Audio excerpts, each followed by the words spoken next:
Number point, আমরা কেন ঈদে মিলাদুন নবী পালন করি না? কারণ হচ্ছে মিলাদুন নবী পালন করার বিষয় নয়, এটা আসলে আলোচনা করার বিষয়। নবী করিম সাল্লাল্লাহু আলাইহি ওয়াসাল্লামের জন্মের সময় অনেক ঘটনা ঘটে গিয়েছে, তার মধ্যে অনেক কয়েকটা বর্ণনা করেছি।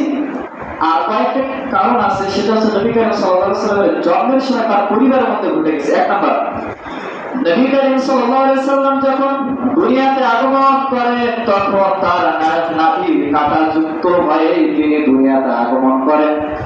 আমরা দেখি সাধারণভাবে যখন কোন মানুষ দুনিয়াতে আগমন করে, দুনিয়াতে আগমন করার পরে তার নাভিটা কেটে দেওয়া হয়। কিন্তু নবী করিম সাল্লাল্লাহু আলাইহি ওয়াসাল্লাম যখন দুনিয়াতে আগমন করেন, তিনি নাভি কাঁটাযুক্ত হয়ে তিনি দুনিয়াতে আগমন করেন। দুই নাম্বার, নবী করিম সাল্লাল্লাহু আলাইহি ওয়াসাল্লাম যখন দুনিয়াতে আগমন করেন তখন তিনি কাপড় বস্ত্র পরিধান করে তিনি দুনিয়াতে আগমন করেন।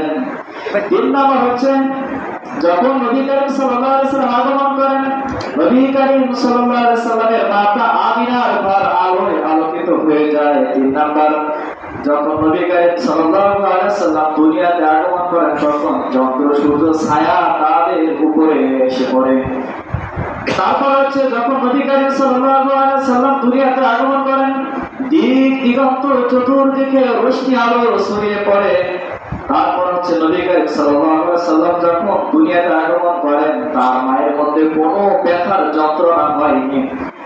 নবী করিম সাল্লাল্লাহু আলাইহি ওয়াসাল্লাম যখন দুনিয়াতে আগমন করেন, দুনিয়াতে আগমন করার পরে তিনি খাতনারত অবস্থায় তিনি দুনিয়াতে আগমন করেন। দুনিয়াতে আগমন করার পরে তার কোনো খাতনা করানো হয়নি।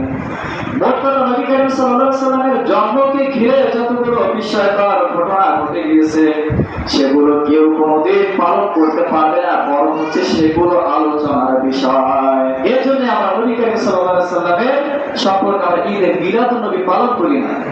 আসলে এটা পালনের বিষয়, সেটা হচ্ছে আলোচনার বিষয়। তিন